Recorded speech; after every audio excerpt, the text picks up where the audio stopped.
Chaitanyamayi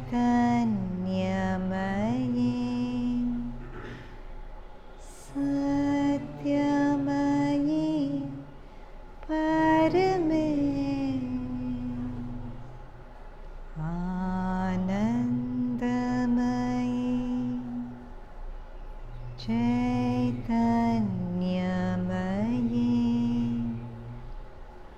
Satyamayi Parame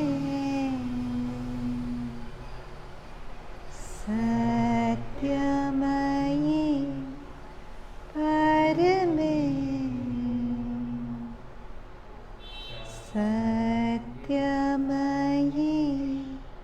Parame Satyam Jnanam Satyam Jnanam Jyotir Aravinda Satyam Jnanam Satyam Jnanam Jyotir Aravinda Satyam Jnanam Satyam Jnanam Jyotir Aravinda Jyotir Aravinda Jyotir Aravinda.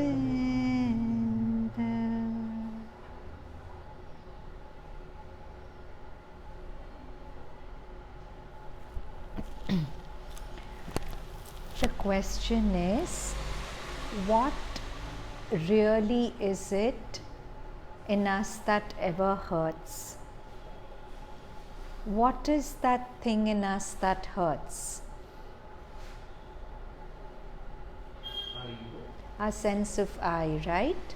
Our ego is the only thing in us that can ever hurt. The rest of what we are, assuming we believe we are more than we think, our sense of I, it's incapable of hurting. So if we want to transcend hurt, we need to transcend our sense of I, right? We need to transcend our sense of ego. And our ego comes from a thought that I am a person sitting here, that I exist. How many of us don't have that feeling that I'm a person sitting here and I exist here? I exist here is one thing, but how many of you have a very concrete feeling? For example, I might have a feeling that there's an Anahita sitting here. How many of you may feel there's an Ashumi sitting there, Bijal, and you feel that, right? Now imagine an agarbatti stick, an incense stick lit at the top. And if I make very quick circles, will it appear to be a solid golden disc of light? You can all imagine that if I make the agarbatti go very fast, it will appear to be a solid golden disc of light. But does that disc of light exist? If we know the mechanism of the agarbatti, it's discrete golden dots moving around at such rapid speed that it appears to be a solid golden disc. The same applies to me. I think I'm a person here because my thoughts are fluctuating and moving so quickly that movement gives me the sense of a person who's thinking. But actually, I am just a continuum of fluctuating mind states. I'm not a person sitting here. Just shut your eyes and just repeat to yourself, see what it feels like. I am not a person sitting here. I am a continuity or a continuum of fluctuating mind states. Repeat it 2-3 times in your heart. There's no person here. There's just a continuity of fluctuating mind states.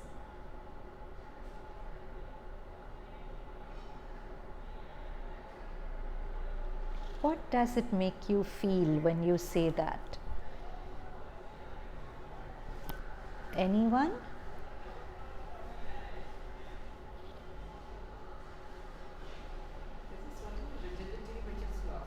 There's a rigidity which is lost. Right, there's a sense of relief, right? Because the person you think you are is the greatest burden you carry. When you recognize that there's no person here who can be hurt by this or that, who has to be protected from this or that, then there's a freedom and there's a relief, right? Now, if I am a series of fluctuating mind states, then if there's no person here to generate those fluctuating mind states, what is generating the mind states that are arising and passing away in me? Obviously, there's an intelligence beyond me which is generating every mind state. And assuming that intelligence is the higher intelligence, the Adi Shakti we call the mother, then whatever she is generating in each mind moment, whether it seems good or bad to my eyes, it has to be good, right? So that takes us to this very beautiful word we've been exploring in our yoga and Savitri classes the whole month, the word called Bhadram. It's a Sanskrit word. It means good or auspicious, but another name for Lord Shiva is Lord Bhadra. And Bhadram means the field of God or the field of good. So everything in existence is simply the field of Bhadram, the field of the all good, the field of the eternal good. And what's arising in me also as a mind state is simply a field of Bhadram. So if I recognize this, see, I might resist things outside, but if I look very microscopically at my mind, what I resist the most is my own arising. This thought comes, I don't like it, this emotion comes, I'm almost fighting with what's arising as me all the time. And that's the fundamental resistance.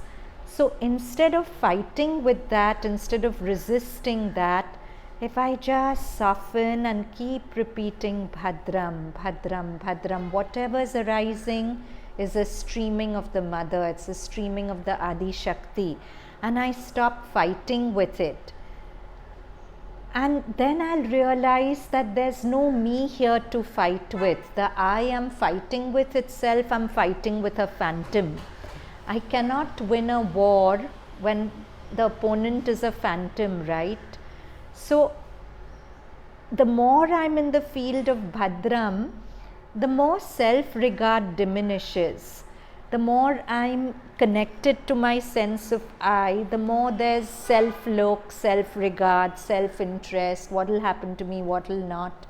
But the more I step back into the field of Bhadram, the more I just know that I'm in a universe where there's a safety net spread everywhere. And I don't have to safeguard myself, I don't have to stop myself from falling. Even if I fall, I'll be caught. And there are those beautiful lines from Savitri, every stumble is foreseen above. Or there is a purpose to every stumble and fall. No, that's not the exact words. What is the exact words? At least stumblings are foreseen above, and there's one more thing about a stumble. Wait, it'll come. But the point is that every stumble is pre-planned. It's part of a higher plan, not only for me, even for everyone else.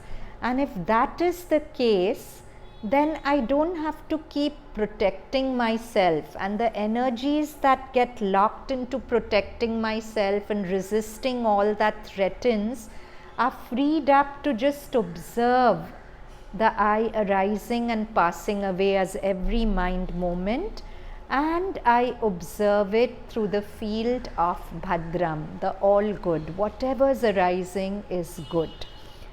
Bijal? Now, there's a piece of writing which really explains to us in detail how this Bhadram is. It's a little esoteric, be attentive. Bhadram, the eternal good. There is great freedom in glimpsing that I am not a person, but an incessant flow of fluctuating mind states.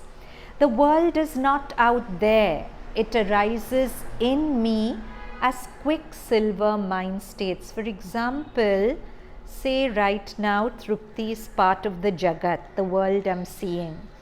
But the Trupti I'm seeing is not out there. She's a mind state in me.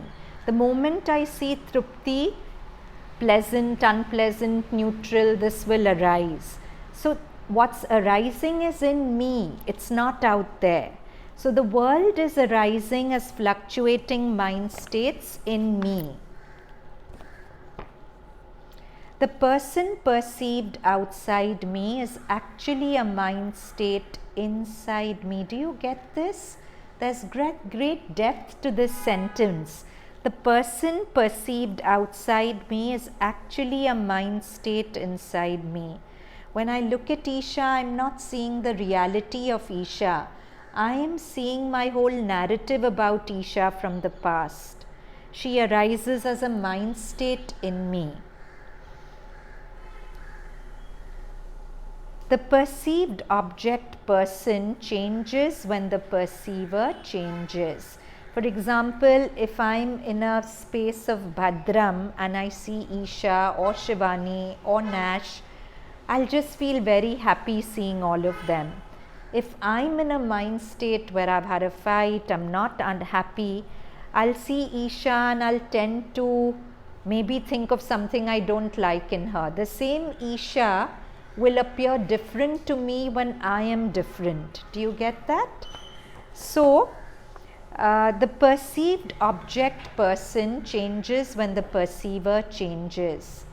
The perceiver, the I, changes constantly. You get that, right? Your asmita or your sense of I changes thought to thought. In this thought, you're an expanded I. That thought where someone criticized you, you're a shrunken I. So your sense of I is changing thought to thought. Do you see that? So if you see that, if the I is changing, the changing I will perceive Isha differently in each mind moment.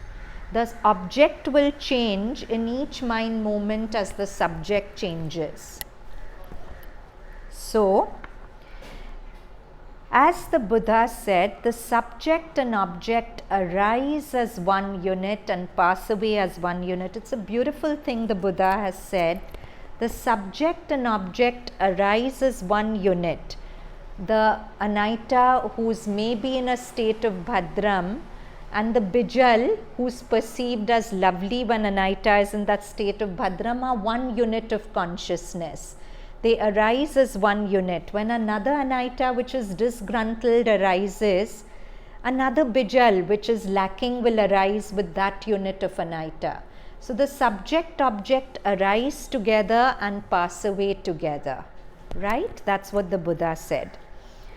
So, When a negative event or a person is encountered, we get impatient for the person or event to change. We don't like to feel negativity, right?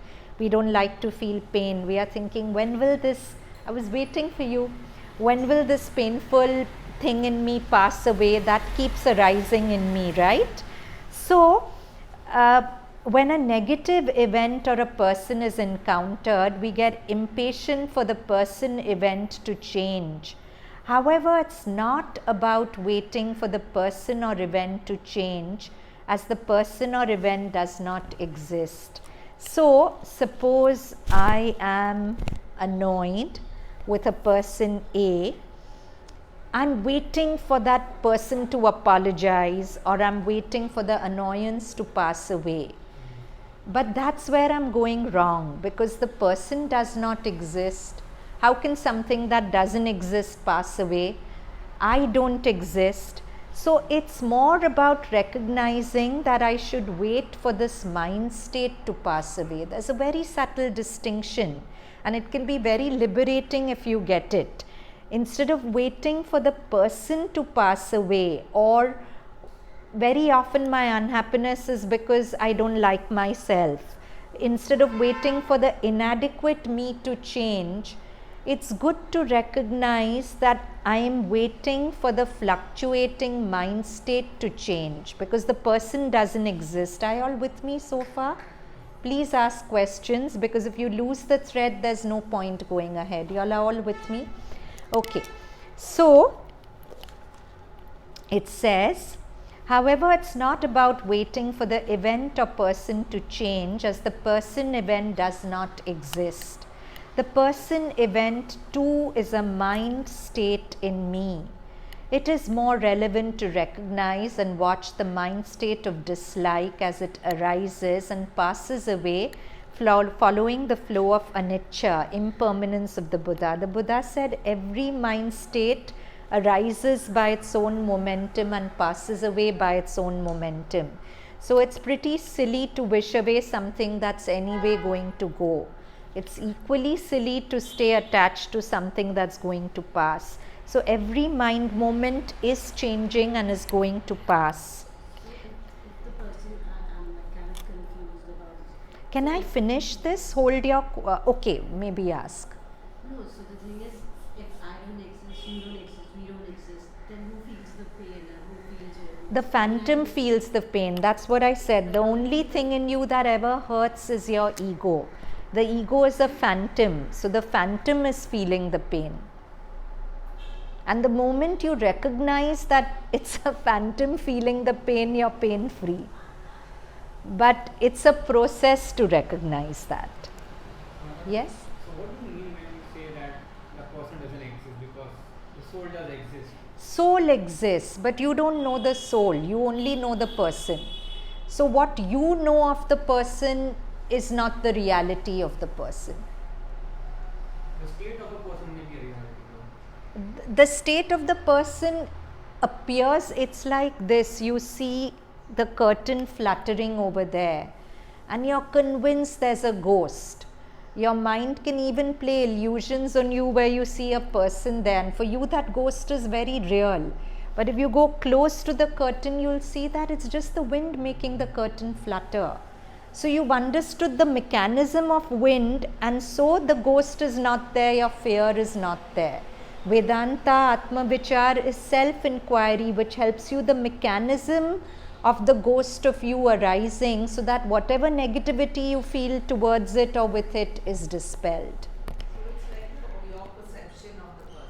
Yes, which is a thought, it's an imagination, right? When you shift that perception shift. Yes, but the point to know is that the person exists as a perception in my mind. The perception in my mind is not coincident with the actual reality of the person. In that sense, the person does not exist. So, however, it is not about waiting for the event or person to change, as the person event does not exist.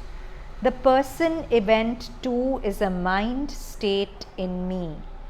it is more relevant to recognize and watch the mind state of dislike as it arises and passes away following the flow of anicca, impermanence. It is even more relevant to watch it arise and pass away as the streaming of the eternal Brahma, the eternal Mother. This is the sort of topping Sri Aurobindo adds to Buddhism. Buddha just said everything is anicca, watch everything pass away and be neutral. But Sri Aurobindo's whole poise is about anandam or joy, not neutrality. So he says when you recognize each mind state coming and going as a streaming of the Mother, you find joy in it. It's no longer a neutral witnessing. So when A is disliked, instead of putting the onus on A, onus is responsibility. I dislike you because you behaved badly. So instead of doing that, the onus is on the I that arises that dislikes A. You understand? I've made it clear that it's the I that determines the reality of A. So I recognize this is A in me. They are rising as one unit. When I change, A will change. So when A is disliked, instead of putting the onus on A for the dislike, the onus is on the I that arises that dislikes A. The subject and object arise as one unit and pass away as one unit. It is said that we are bits of magic living in an ocean of magic. When the magic of all, the magical Brahma, is forgotten, A appears prominent. When I forget that all is the Mother, A becomes very prominent. At that moment, I've forgotten everything's the Mother. When the magic of all being the magical Brahma is forgotten, A appears prominent. When the magic is recollected, the I that dislikes and the A disliked are both reclaimed into the field of love. That is the real, that is Brahma. Then the disliking I and the disliked A become insignificant. When I forget about everything being Mother, the I that dislikes and the A which is disliked becomes very prominent. But when I recollect that everything is the Mother, then that recollection becomes prominent and the I and the A disliked become insignificant. And the all-significant love field of the One shines forth. The disliking I and the disliked A are both loved into non-existence and only love remains. I'm reading this again, just listen to it carefully, it will speak to you. When the magic of all, being the magical Brahma, is forgotten, A appears prominent. The A who I dislike appears prominent. When the magic is recollected, the I that dislikes and the A disliked are both reclaimed into the field of love, that is the real, that is Brahma. Then the disliking I and the disliked A become insignificant, and the all-significant love field of the One shines forth. The disliking I and the disliked A are both loved into non-existence, and only love remains. Do you get it? What do you get? That everything is field of Mother. Ah. Suppose if you kind of don't individualize it or like make an I and all of like it disappears. So if you come from a space of love, it all disappears. So okay, let's do this practically because a mental understanding is not very useful. So sit tall and put your hand over your heart space, right hand first, left palm over it. Connect with your heart center. Connect with Mother's presence there. And connect with the understanding that Mother is not just an image seated in the heart. Mother is all that is in existence. Every streaming of life is a streaming of Mother, and whatever its appearance, because it is all the Mother, it is Bhadram, the Sanskrit word for the eternal good. So for a few breaths, stay in your heart, breathing in, feeling the Mother, breathing out with the word Bhadram. Wait till this word becomes something tactile that flows in your skin, as if the body recognizes the truth of what you're saying.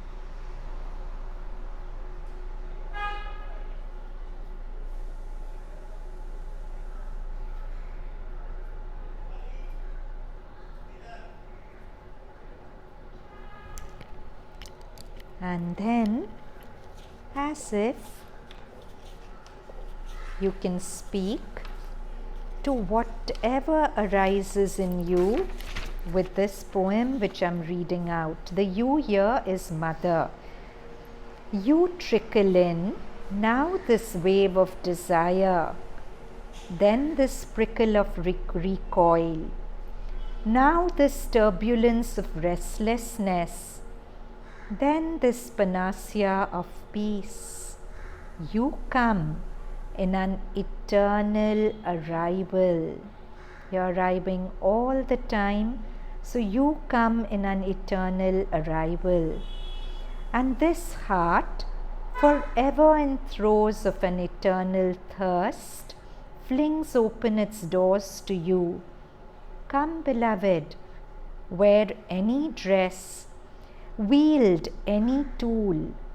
Come as the redolence of cascading flowers or the flash of an ominous sword. Come as you will. An eternal thirst drinks in each arrival of yours the long sought nectar of Bhadram, the eternal good. So see if, as you repeat Bhadram in your heart, whatever thoughts, whatever emotions arise, there's a sweet acceptance of them, accepting them as another streaming of the Mother.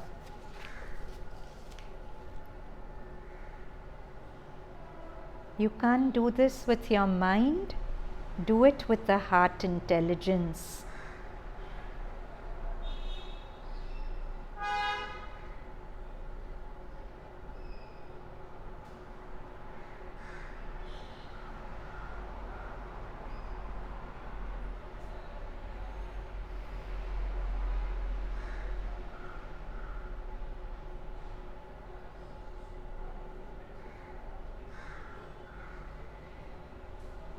Actually, let Bhadram become your background consciousness, that background wisdom that simply knows that I live in a universe which is the body of God, the body of good.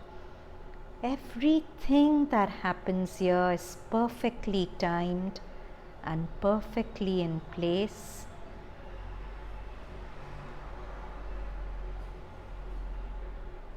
And then slowly open your eyes and see if you can keep that background consciousness of Bhadram throughout class, throughout the evening.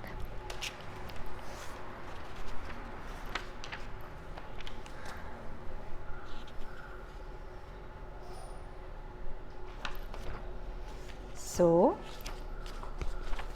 did you all get some flavor of what we are doing? Something? Shivani, so what did it feel like? Actually felt like I was Can you be a little loud? I've been holding on to a lot of guilt over really trivial things in the recent past, and I felt like I was able to let go in a way that I'm forgiving myself. Lovely, lovely. So, further the piece goes. I have always pondered over the reason why in the canto Secret Knowledge in Savitri, he, the Purusha, is so enamored by she Prakriti. So there are these lines from Savitri. A glance can make his whole day beautiful. A glance from her can make his whole day beautiful. A word from her lips with happiness wings the hours. He leans on her for all he does and is. He builds on her largesses his profound fortunate days and trails his peacock plumage joy of life and suns in the glory of her passing smile. In 1,000 ways he serves her royal needs. He makes the hours pivot around her will. Makes all pivot around her will, makes all reflect her whims. All is their play. The whole wide world is only he and she. So one would think the Purusha would be neutral to Prakriti, right? But see what level Sri Aurobindo is taken to. He's taken it to this fact that Purusha is absolutely in love with Prakriti. Because Purusha is all knowing, he's the Sarvagnya. He knows that Purusha is another status, that the Prakriti is another status of himself, another poise of himself. And Sri Aurobindo says, right, that all love is a yearning of the one for the one. So Purusha knows his oneness with Prakriti, cannot be neutral to her. For Purusha, everything Prakriti does is recognized as Bhadram. And what we did just now, in a small way, we were glimpsing that love of Purusha for Prakriti. When you allow every arising to come in you with acceptance and joy. So when a loving witness of all thought and emotions arises in me with a recognition that every thought and emotion is a streaming of the Mother, the Brahma, then some understanding dawns. Further in Savitri it is said, this is the knot of the two who are one, ties together the stars. The two who are one are the secret of all power. The two who are one are the might and right in things. They are not only the power but the truth, the right in all things. For another line in Savitri goes, and love is a yearning of the one for the one. Then Purusha's love for her Prakriti is a yearning of the one for the one. Purusha and Prakriti are ultimately the one adopting two poises for the mysterious play in the field of Bhadram. So lines from Savitri, they are incidents in his vast and varied plot.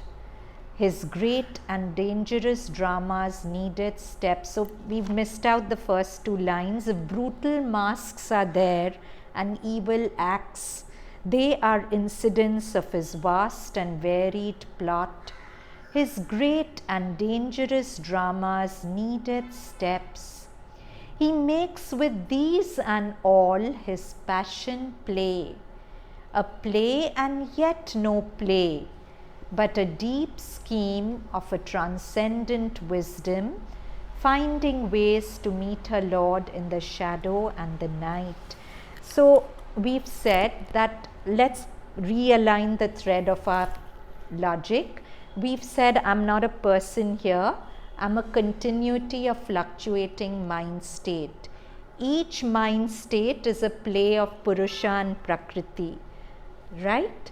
And why are Purusha and Prakriti playing to create appearances which are sometimes unpleasant, not so good?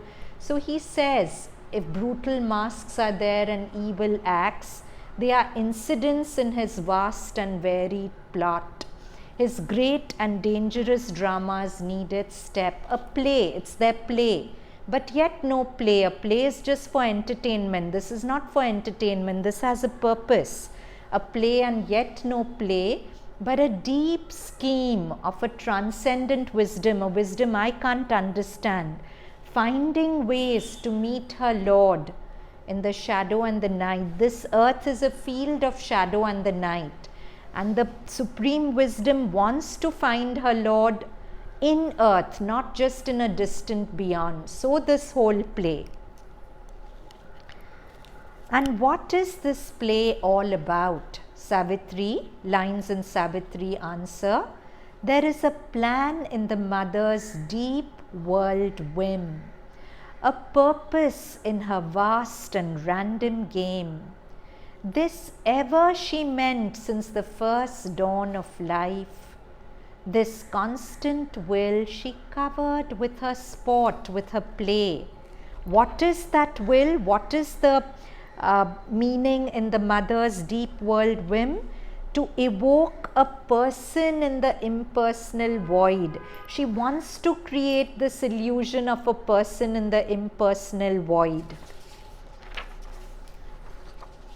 With truth light strike earth's massive roots of trance. So once this person is created, she wants that person to become from a personal individual to a universal individual, not lose his individuality, but know his oneness with all creation. Hence we come back to what we began with. I am not a person, but a continuous streaming of fluctuating mind state. Each mind state is an interplay of Purusha and Prakriti. Again, lines from Savitri. There are two who are one and play in many worlds. In knowledge and ignorance, they have spoken and met. So our ignorance is also a play of Purusha and Prakriti, and knowledge is also their play. And light and darkness are their eyes interchange. Our pleasure and pain are their wrestle and embrace. Our deeds, our hopes are intimate to their tale.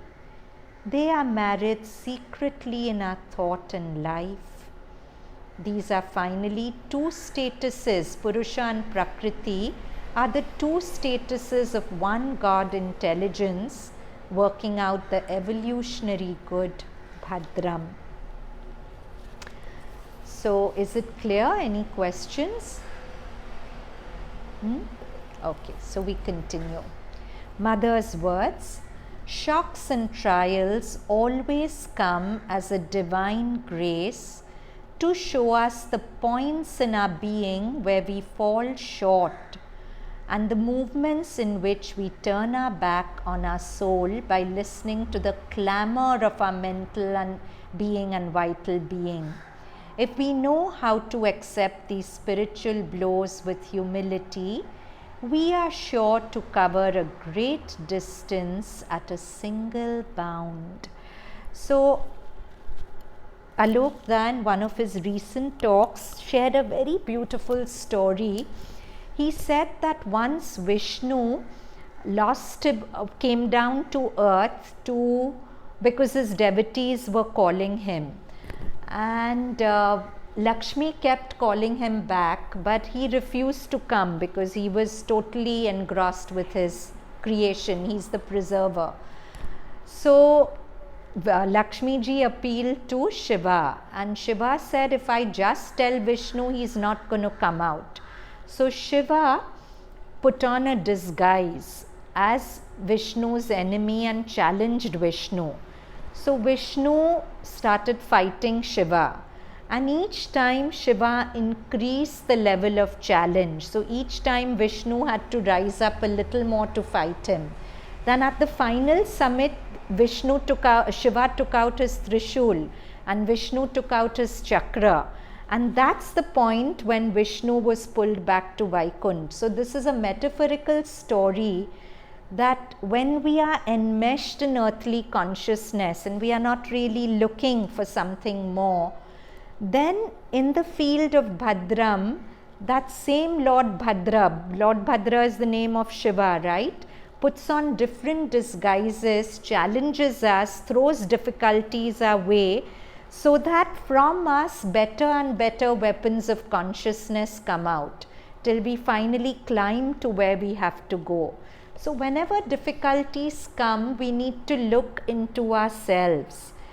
We'll always find when there's some disharmony, some conflict, yes, the person seems very wrong, but if I step back and see what was it in me that invited it, and I work on changing that, the conflict gets resolved. Now, such humility, Mother writes once that when something in the ashram wasn't working out, she retreated into herself because she was at the core of the ashram.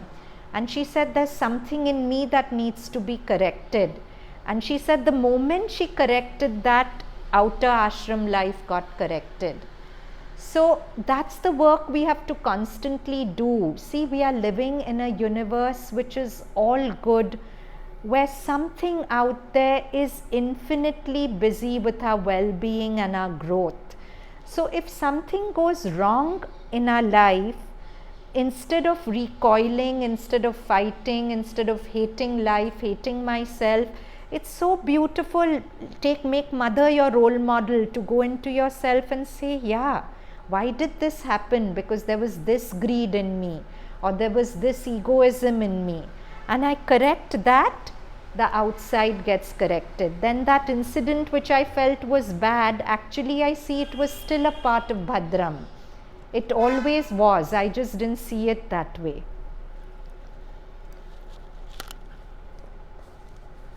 Now, words, these are very, very beautiful words of Satprem from Adventure of Consciousness. As we advance in yoga, we see that each time we fall ill or even meet with an external accident, it is in fact always the result of a lack of consciousness, a wrong attitude, or a psychological disorder. She's saying an external accident, an illness, all are a result of a psychological disorder. This study is all the more interesting because the moment we set foot on the path of yoga, something in us becomes alerted and makes us every moment see and even put our finger on our errors, on the real cause of all that happens to us, as if someone were taking our search in earnest. He put someone in quotes. As if someone were taking our search in earnest. Nothing is left in the dark. And more we discover at times with amazement a strict correlation between our inner state and outer circumstances, illnesses for example, or accidents, as if life were no longer unfolding from outside inward, but from inside outward, the inside fashioning the outside down to the most commonplace circumstances. Actually, nothing is commonplace anymore, and everyday life appears as a network heavy with signs waiting to be recognized. Everything is connected. The world is a miracle. It may be a childish error to imagine that spiritual life consists in seeing visions or apparitions and contemplating supernatural phenomena. The divine is nearer to us than we think. The miracle less showy and more profound than all this stereotyped imagery. Once we have deciphered just one of these little signs that cross our path, discern just once the imperceptible link that connects things together, we are closer to the great miracle than if we have touched heavenly manna. For the miracle may be that the divine too is natural, but we are heedless.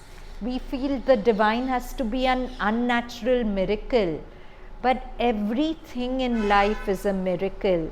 Isn't it a miracle if one thought which is negative in my mind can attract something that makes me look within and discover my ignorance? Isn't it a miracle that really the whole biochemistry of my body is changing with every thought I think, and the biochemistry of the outer world is changing with every thought I think, that I'm so intricately connected with everything around that my life is actually unfolding from inside out. And that's why beautifully said, life doesn't happen to you, it happens for you. If life is outside in, life is randomly happening to me and I have to protect myself. But truly life is happening inside out. My deepest wisdom is secreting everything in my life, facilitating the best possible growth for me. That's the greatest miracle in life.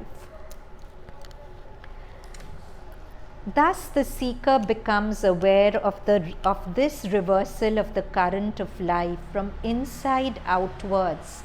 Naturally enough, since the psychic master has come out of his imprisonment, he breaks the seals on these everyday signs and sees that his inner attitude has the power to model outer circumstances either way, for good or bad. When the psychic being comes forward, he knows that his inner attitude has the power to model outer circumstances either way, for good or bad. When we are in a state of harmony and our actions conform to the deeper truth of our being, nothing seems to be able to resist. Even impossibilities dissolve, as though another law was superimposed on the natural one. In reality, it is the true natural that emerges from the mental vital complications, and we begin to taste a royal freedom. But when there is some inner disorder, mental or vital, we find that this disorder irresistibly calls up untoward outward circumstances, the intrusion of an illness or an accident. So when we are really living with this field of Bhadram, when we are really, Mother says it so simply that if you receive everything that life sends you as a grace of the divine, you will see that it is indeed a grace of the divine. And then everything opens up. It's like the universe opens its door and you become the Swaraj and the Samrat, the Lord of the universe. Everything in the universe seems to serve you. But when you have an inner state of disharmony, you'll keep attracting things not to punish you, but those things are pointers for you to reflect and correct the inner disharmony that is attracting the outer negative things.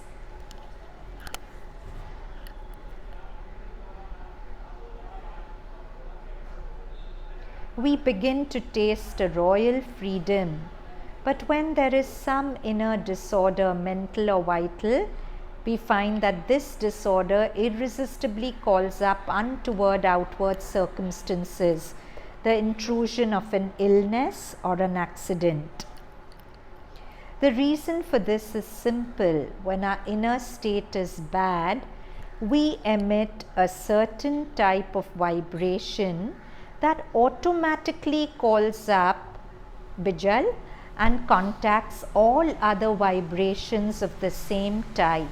The reason for this is simple. When our inner state is bad, we emit a certain type of vibration that automatically calls up and contacts all other vibrations of the same type at every level of our being, causing a general muddle. External circumstances are disrupted and everything goes awry. Not only does this bad inner state create a muddle, it also weakens the circumconscient protective envelope we mentioned earlier, which means that instead of being guarded by a certain vibratory intensity, we are open, vulnerable, There is nothing like a vibration of disorder to make holes in our protective envelope, or rather to disintegrate it, or anything can enter. So he said a very beautiful thing, that when we are in a bad state, we emit vibrations which attract vibrations of the same frequency to us. And when we are in a good state, we attract good vibrations because we are vibrating at that frequency. We should also be careful to note that a bad inner state is contagious. A certain kind of company always attracts accidents or troubles. Accidents or troubles are also vibratory states. If my inner state is like this, I'll attract accidents and troubles. After we have had the same experience 10 times, 100 times, from a common cold or a mere fall to a serious accident, depending on our inner state, we will have learnt once and for all that neither our bodies nor so-called chance has anything to do with all this. And likewise, that the remedy lies in no external drug, but in restoring the true attitude, the inner order, in a word, consciousness. If the seeker is conscious, he can walk through any epidemic, drink all the dirt of the Ganges as he pleases. Nothing can touch him. What could touch the awakened master? So, this is beautiful because it's telling you that whatever you think of, you immediately attract similar frequencies into you. Okay? So, if I'm thinking of a person, I'm immediately connecting with all the vibrations of the person, but not all. Suppose I'm thinking of the best part of the person, I'm connecting with the vibrations of goodness in that person. But if I'm focusing on the negativity in that person, I'm connecting with those negative vibrations of a person. See, a person isn't a person, he's a spectrum of consciousness. He has bands of good vibrations, bad vibrations, a whole spectrum. And whatever I focus on, I'm connecting with that spectrum of vibrations. And I'm pulling them into existence. So I may be very sweet to a person, but in my mind, if I'm focusing, this is bad, that is bad, that is bad, I'm pulling those vibrations out of the person in my interaction with that person. But if I'm focusing on the good in the person, every person will have that. I'm connecting with those vibrations in that person and bringing that out. So somewhere it's beautifully said that the key to good relationships is to focus only on the good in the person and leave the bad to the mother to change in her own time. But we do the opposite. We keep focusing on the bad, bad, bad, and that's what really creates trouble. Further, Satprem says, we have isolated bacteria and viruses, but we have not understood that they are only agents and not the disease. That the disease is not the virus, but the force that uses the virus. If we are clear, there is nothing all the viruses in the world can do, because our inner force is stronger than that force. Or to put it differently, because our being vibrates with an intensity too high for that lower vibration. Only like can enter like. If I have a vibration in me which is at the low intensity as the intensity of the virus, only then the virus can enter me. If I'm vibrating at a higher frequency, the virus cannot enter me, because only like can enter like. That is why even if we succeed in eradicating cancer, for instance, the way other medieval diseases have been eradicated, we will not have eradicated the forces of illness, which will use something else, another agent, another virus, once their present instrument has been detected. Our medical science touches only the surface of things, not the source. There is only one disease, lack of consciousness. At a later stage, when inner silence is sufficiently established and we have become capable of perceiving mental and vital vibrations at the edge of our circumconscient, our energy bubble, we will similarly be able to feel the vibrations of illness and drive them out before they enter. If you can become conscious of this environmental self of yours, Sri Aurobindo wrote to a disciple, then you can catch the thought, passion, suggestion or force of illness and prevent it from entering you. So we see this, no? We know the story of the cyclone. Once in Pondicherry, when there was a terrible cyclone and everything was falling helter-skelter, the mother went to Sri Aurobindo's room to shut the windows because he had a lot of papers. But she was shocked when she entered them. He was writing. There was not a flutter of a paper. Like outside, everything was banging, crashing, the windows were open. But in his room, there was such a solid peace. As Satprem says, only like can enter like. His room had such a high vibration of peace that the storm of the cyclone could not enter it. That's quite a thing. If we have even a tiny bit of such peace within us, whatever's happening outside, it can't enter us. So we all want to be healthy and we spend so much time, not all of us, some of us, on working out and healthy diet and all that, and we should. But we don't use the lever that we have. You know what a lever is? A machine is which makes a difficult task easy. The lever is consciousness. We are not spending time investing into consciousness and keeping our consciousness such that he says you can drink Ganges water full of viruses, but nothing will happen to you because you have that leverage of consciousness inside you. So instead of spending all that time gymming and working out, if we spend half that time just putting our consciousness into place, we'll be a far wholesome organism that interacts with life.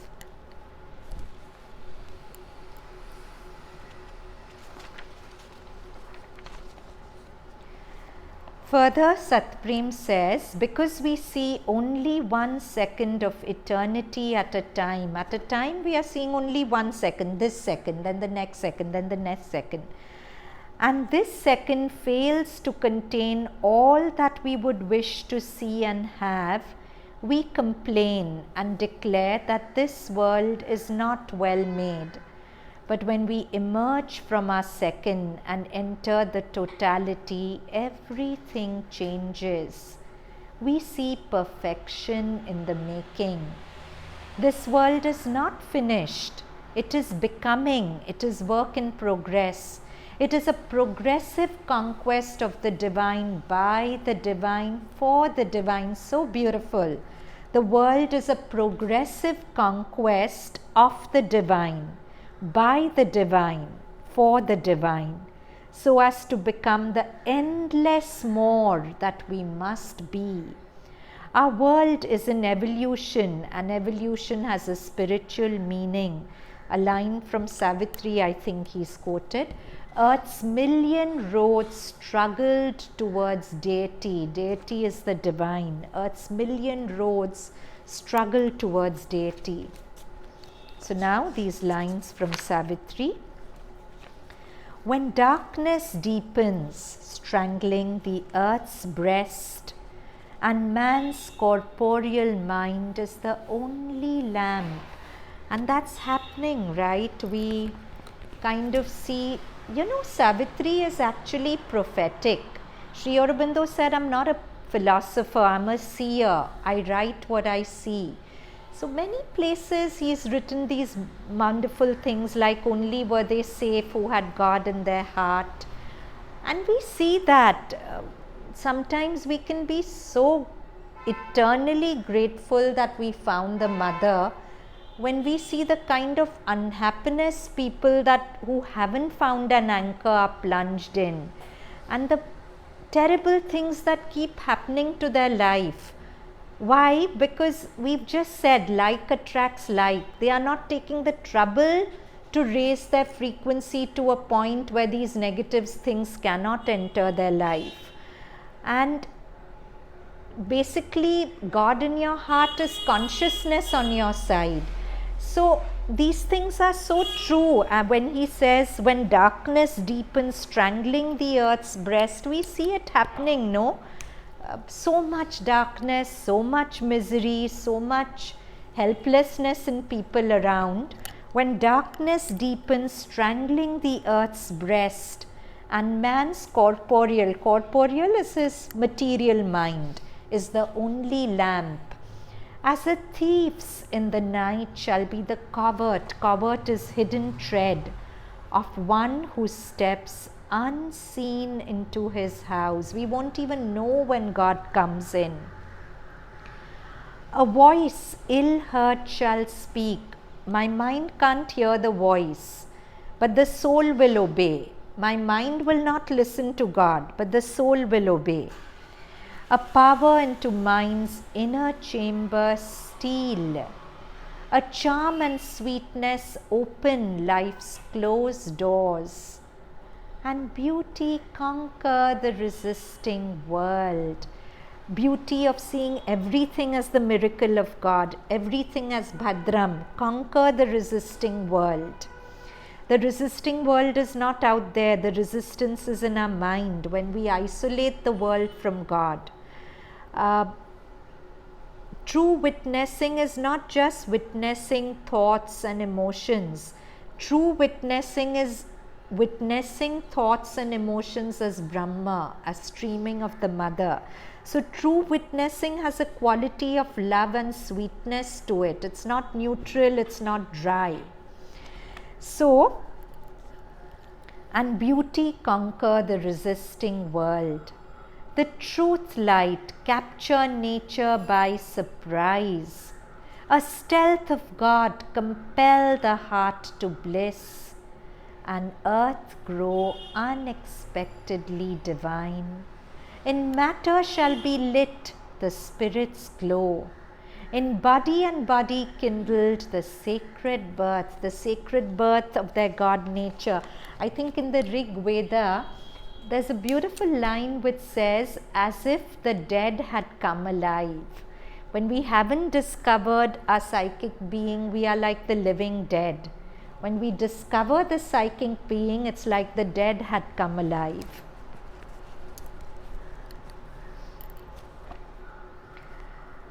In matter shall be lit the spirit's glow.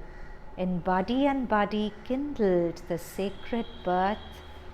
Night shall awake to the anthem of the stars. The days become a happy pilgrim march. Our will a force of the eternal's power, and thought the rays of a spiritual sun. A few shall see what none yet understands. God shall grow up while wise men talk and sleep. People will go on talking and sleeping, but unknown to us, God will grow up in each of us. For man shall not know the coming till its hour, and belief shall be not till the work is done.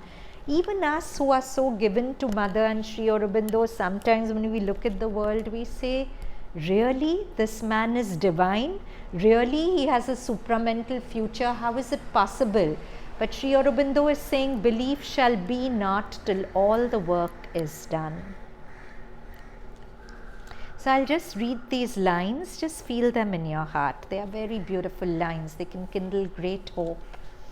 When darkness deepens, strangling the earth's breast, and man's corporeal mind is the only lamp, as a thief's in the night shall be the covert tread of one who steps unseen into his house.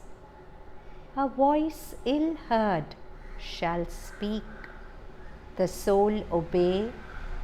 a power into mind's inner chamber steal, a charm and sweetness open life's closed doors, and beauty conquer the resisting world. The truth light capture nature by surprise, a stealth of God compel the heart to bliss, and earth grow unexpectedly divine. In matter shall be lit the spirit's glow, in body and body kindled the sacred birth.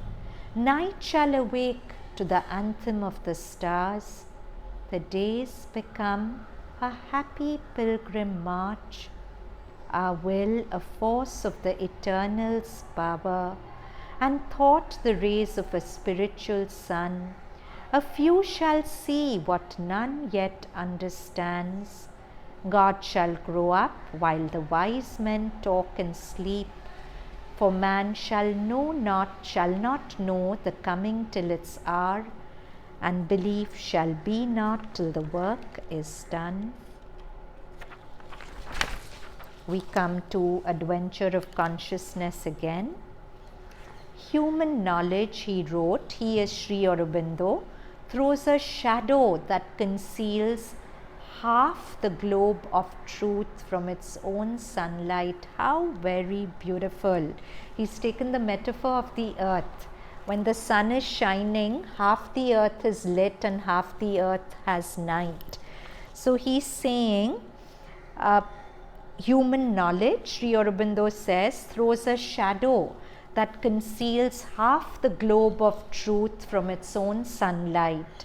The rejection of falsehood by the mind seeking utter truth is one of the chief causes why the mind cannot attain to the settled, rounded and perfect truth. Quite a contradiction.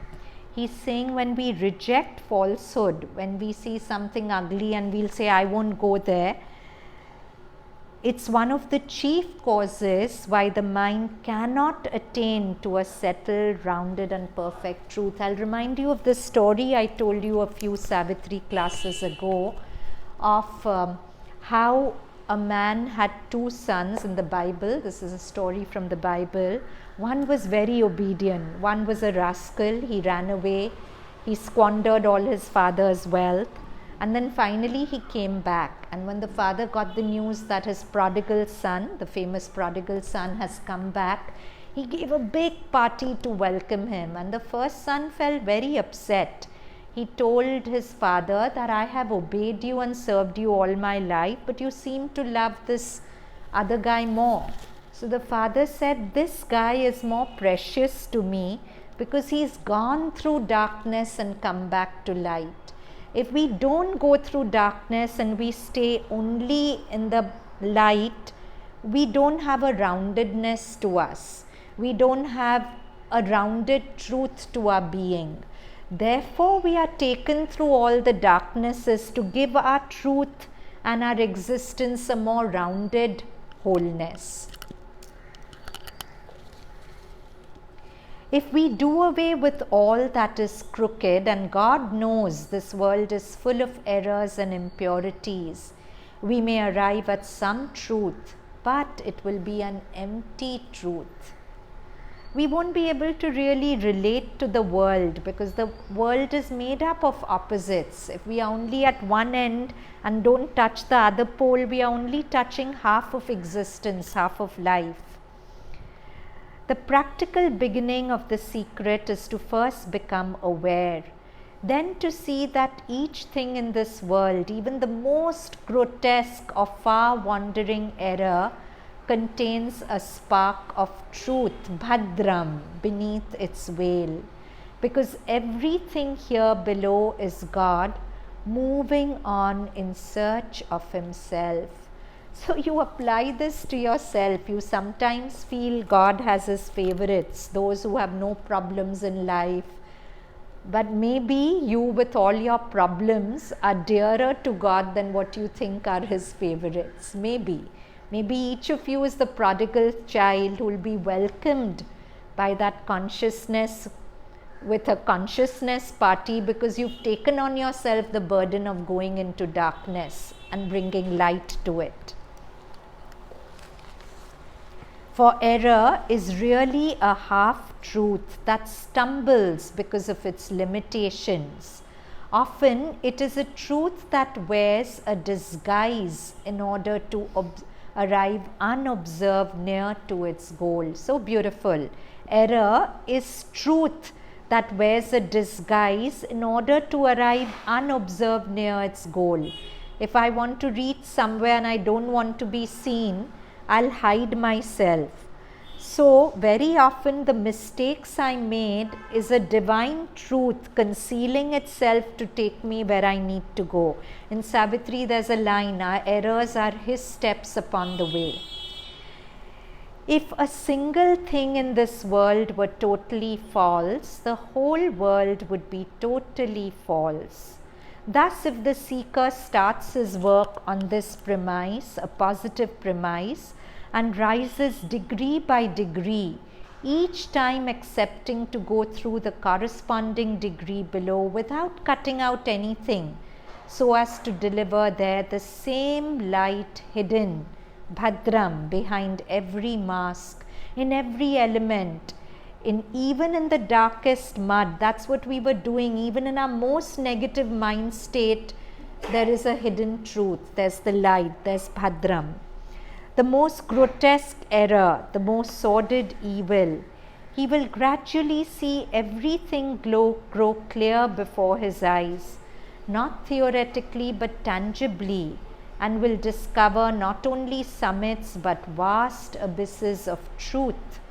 He will see that his his enemy was his most diligent collaborator. So beautiful. You will see that who you called your enemy was your most hard-working helper, diligent collaborator, most attentive to the perfect solidity of his realization. The field of Bhadram uses the enemy to strike you exactly where you need to be struck. First, because each battle has increased his strength. Remember the story of Vishnu and Shiva. And then because each fall has forced him to deliver the truth below, instead of fleeing all alone to vacuous summits. He will see that his burden was the very burden of our mother, the earth, who also wants her share of light. The princes of night are already saved. Those who, so Sri Aurobindo writes in his aphorisms, the titans, the asuras, are dearer to God than the gods, because the titans do his dirty work. They strike you exactly where you need to be struck. They are also used by the higher intelligence. They are the workers, the painstaking exactors of an all-inclusive truth. Exactors are those who extract, rather than one that excludes all. So Savitri lines, not only is there hope for Godhead's pure, the violent and darkened deities leaped down from one breast, those are the titans, in rage to find what the white gods had missed. Exactly this, the prodigal son. The titans are the prodigal son. They've gone through darkness and come back to light. So they have found what the white gods who have never ventured into darkness have missed. And he will see that everything has its inevitable place, and that not only can nothing be cut out, but perhaps nothing is more important or less important, as if the totality of the problem was contained in the smallest incident, the slightest everyday gesture, as much as in a cosmic upheaval. And perhaps too, the totality of light and joy were there in the smallest atom, as much in the superconscious infinities. So he's saying that we feel in light there's more light, in darkness there's less light, because that's to our seeing. But he's saying there's as much light in the superconscient as hidden in the darkness of the subconscious. It's the same light everywhere, giving itself equally to everything. Then the dark half of the truth is illumined. Each stumbling lights up a flame of suffering, and as it were bores an opening of light down below. Each weakness is a call for strength. Remember that Vishnu, Shiva fighting Vishnu? Every time Vishnu was struck, Vishnu was compelled to find a more powerful weapon to fight. So that's symbolic of every time we go through real trouble, real darkness, it's a call to our being for strength, as if the force of the fall were the very force of the rise. Each imperfection is a hollow for a rounded fullness. We see this as a lack, an imperfection, but it's a hollow for a rounded fullness. There are no sins, no errors, only infinite miseries that compel us to explore the full expanse of our kingdom and to embrace everything in order to heal everything and fulfill everything. Through a crack in our armor, a love and pity for the world would have entered, which none of our radiant purities can ever understand. So if I'm always peaceful and happy and nothing bad ever happens to me, I cannot understand the suffering of others. Every time I go through pain, I become softer, more humble.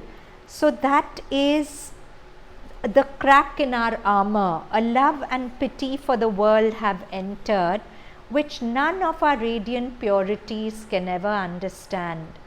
Purity is impregnable, it is barricaded, sealed like concrete. A gap is needed for truth to come in. So we have to sometimes let go of our purity, become the prodigal son of the Bible, taste darkness so that we can bring it light. The wound is where the light enters, yes. Again, Sri Aurobindo, he made error a door by which truth could enter in. There is a truth of love behind evil. The more we descend towards the infernal circles, the more we discover the immense need in the depths of evil. Discover that we cannot heal anything without a like intensity. So the more we go into evil, the more we discover an immense need in the depths of evil. What does that evil need? What is the most powerful vibration in the world? Love. So beautifully said, everything that appears to be terrible is something that in its deepest being needs love. Because it lacks love, it's become like this. So we see an immense need in the depths of evil. Discover that we cannot heal anything without a like intensity. A flame lights up within, more and more powerful and hot under the suffocating pressure. That alone remains, that alone. Nothing else, as if alone love could confront the night and persuade it of its luminous half. He said, know that our mind, if earth is a metaphor, then our mind sees only one half and doesn't see the darkness.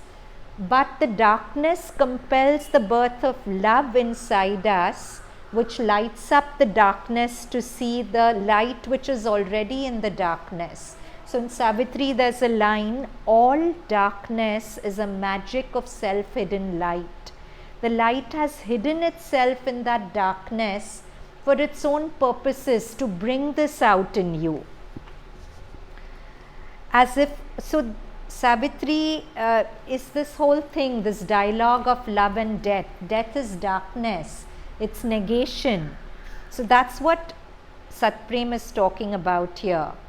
As if Alone love could confront the night and persuade it of its luminous half, all as if all this shadow had been needed so that love may be born.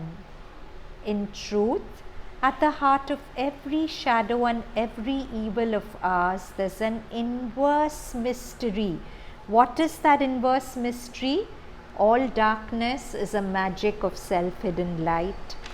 And even as each of us bears a particular difficulty, at once the contradiction and sign of our destiny, likewise it may be that the great faults of the vulnerable, sinful, painful earth, her 1,001 holes of a wretch, are the sign of her destiny, and that one day she is to incarnate perfect love and joy, because she will have suffered all and understood all.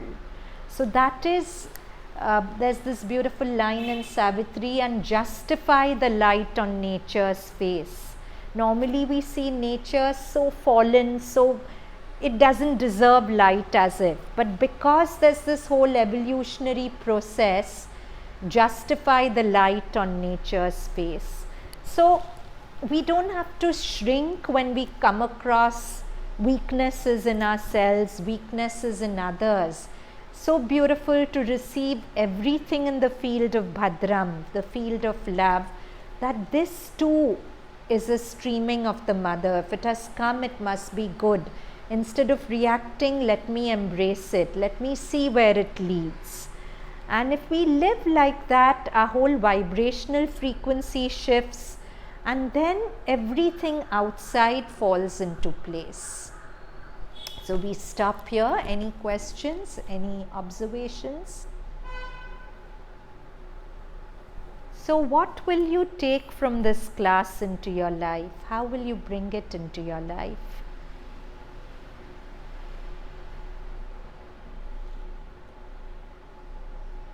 Or will you forget all about it once you're out of here? What will you bring into your life? I think embrace the darkness as well as the light. Because Embrace everything. is part of light. Yes, yes. So And it's not to make to make it whole, it whole. divided between the bright. Right. To see the darkness also as mother, as light, and bring out the light that's hidden in it. And you start with what's closest to you, you. And what is you? To you, you exist as your thoughts, largely. So start with your thoughts. Have a loving witnessing of all your thoughts, all your emotional states, as if this too is Bhadram, this too is mother. And don't recoil from anything. Just feel so safe and protected that you can have a smiling embrace towards everything that comes your way. And since we are mental beings, we respond a lot to words. It's beautiful. If you have nothing to think about, you just keep chanting Bhadram, Bhadram from your heart, till you almost come to a point where it just plays in the background.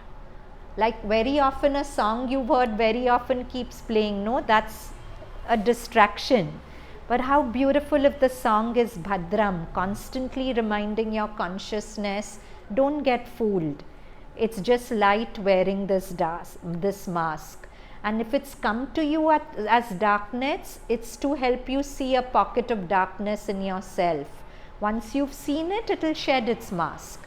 Once that dark hole inside you is brought to light, the dark hole out there will also be brought to light, because finally everything is one. So let's end with 3 ohms.